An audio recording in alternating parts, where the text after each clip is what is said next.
I don't think anyone owns Bitcoin because of what someone in the White House is tweeting, right? If I own Bitcoin because of what a president said or didn't say, then I'd be poor. So I mean, we all own it because it's apolitical. It's been successful no matter what a government has done or not done for it.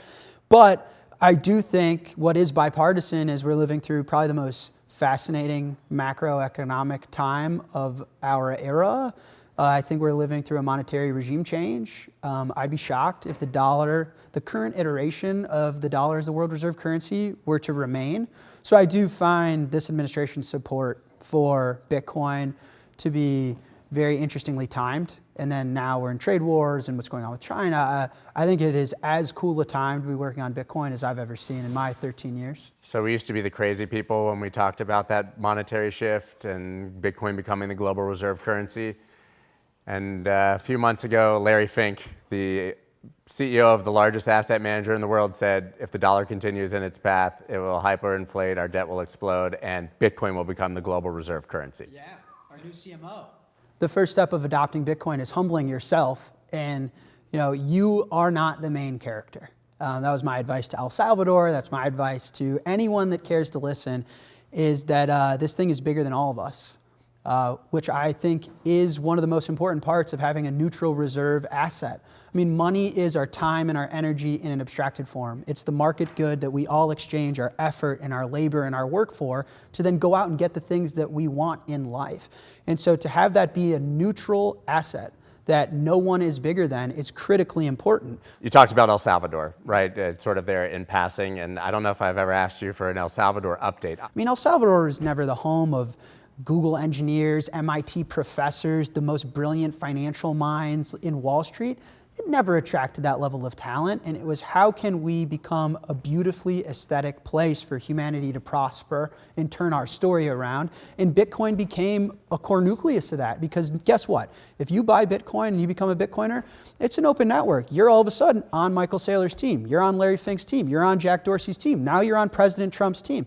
And El Salvador got that early, and they understood lean into the network effects and the economy scale of an open network that is all empowering to all of us that buy into it. And it's paid dividends. I mean, I think their Bitcoin treasury is almost worth $1 billion. They've been able to renegotiate deals with the IMF they would have never in a million years. I mean, their credit rating has just gone up and up. But it begs the natural question, if the entire world has seen this, which they have, why haven't we seen a second El Salvador yet? I think what made El Salvador unique is at the time they didn't have their own currency. They were using the US dollar. They were looking for new life, a way to build a better future. And Bitcoin was a bit more natural because they didn't have to forgive the superpower of printing time and energy. After El Salvador, to me, what made most sense was eventually America, because America is prided on being technologically forward. Now, also, we're the world reserve currency issuer, which means we have the most debt, which means we run the most fiscal deficits, which means naturally we're going to start to have an interest in not being the world reserve currency and to owning and stockpiling and eventually transitioning into some world reserve asset status.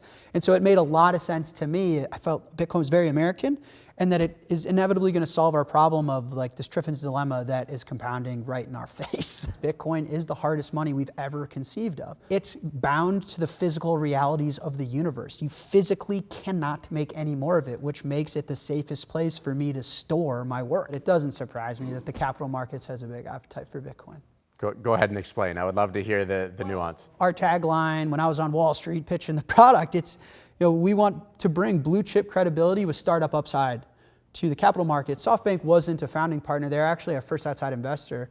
And that was what was attractive to them, is blue chip credibility. I mean, Tether's the most profitable per employee company in the history of mankind, the most successful business running today. We all have amassed this wealth and this hard, scarce asset, but you need a house to live in. You need food to buy. You want to get married. You want to have kids. You want to travel. And the fact that we haven't had credible utility built on top of the asset class to allow you to get liquidity out of the asset, responsibly borrow against it, credit markets, different financial services and innovation that's a necessity to solve the hodler's dilemma, to solve this problem for this new wealth class that's worth over $2 trillion.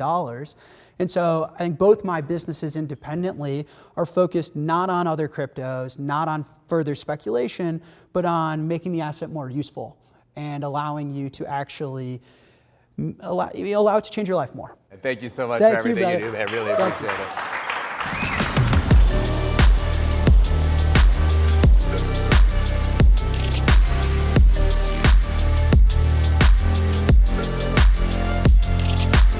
you.